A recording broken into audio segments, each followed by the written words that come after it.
Pernah gak sih lu tuh ngerasa hidup tuh capek banget, kerja tiap hari, bangun pagi, pulang malam, tapi pas berhenti sebentar lu tuh mikir, kok hidup gua gini-gini aja ya? Yang padahal lu bukan orang malas, lu tuh usaha, lu tuh cari nafkah halal, lu tuh pengen hidup lebih layak. Yang sebenarnya masalah banyak orang-orang itu bukan kurang kerja keras, masalahnya kerja kerasnya sendirian. Islam memang nyuruh kita kerja itu ibadah, tapi Islam juga ngajarin kita pakai akal. Karena kerja keras tanpa ilmu uang, hasilnya sering cuma capek. Makanya banyak orang jago di bidangnya, tapi dompetnya pun bocor. Skill ada, uang datang, tapi selalu habis entah kemana. Bukan karena rezekinya kecil, bukan, tapi karena gak ada sistem. Uang dianggap hak penuh, padahal dalam Islam rezeki itu amanah, dan amanah itu ada pertanggungjawabannya. Al-Quran tegas loh soal ini. Boros itu bukan gaya hidup, boros itu tanda ada yang gak beres di dalam. Sekarang boros sering disamarkan, namanya diganti jadi self-reward. Capek dikit, jajan mahal. Stres dikit, check out. Akhirnya nikmat sebentar, susahnya yang lama. Terus ada juga yang bilang, ya udahlah, tawakal aja. Padahal tawakal itu setelah ikhtiar kan, bukan alasan buat berhenti mikir.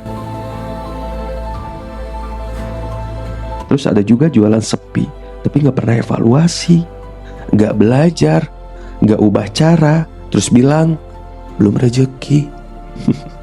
Padahal Allah udah bukain jalan, tapi kita gak mau jalan.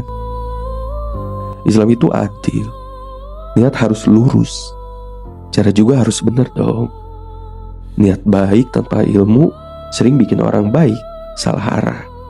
Makanya banyak orang hatinya tuh bersih, niatnya tuh halal, tapi hidupnya tetap berat.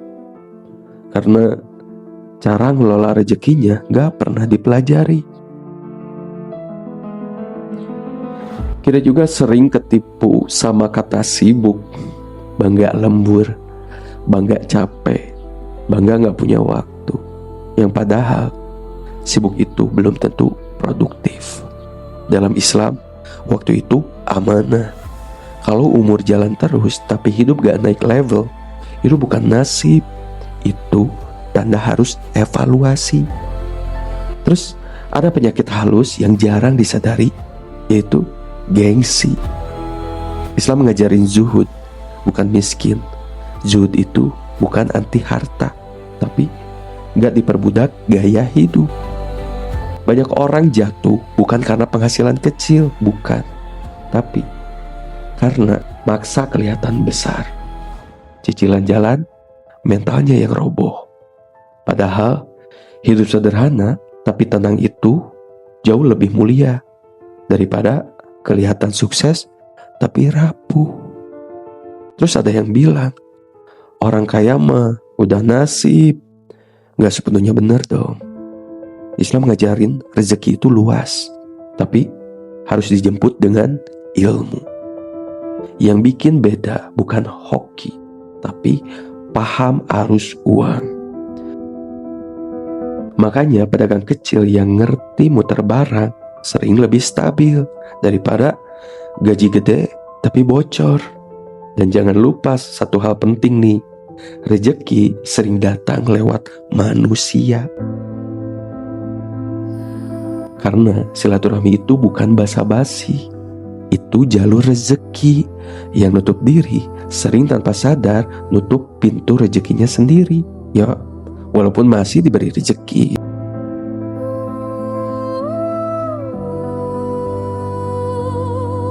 Terus soal sedekah, ini sering disalahpahami. Sedekah itu bukan bikin miskin ya. Sedekah itu ngerapihin rezeki, bukan selalu nambah jumlah, tapi bikin hidup lebih enteng, lebih ngalir, lebih tenang. Dan terakhir, soal utang nih. Islam gak ngelarang, tapi perintahnya tuh keras. Utang buat gaya hidup itu racun. Utang produktif pun harus dihitung, karena hidup yang dikejar cicilan itu hidup yang capek batin. Yang akhirnya kita sampai ke satu kesimpulan besar. Tujuan uang dalam Islam bukan hanya kaya, tapi merdeka.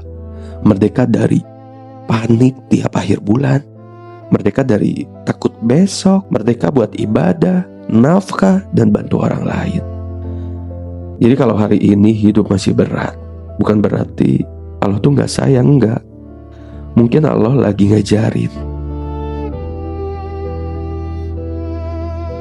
Luruskan niat, perbaiki cara, kelola rezeki dengan amanah.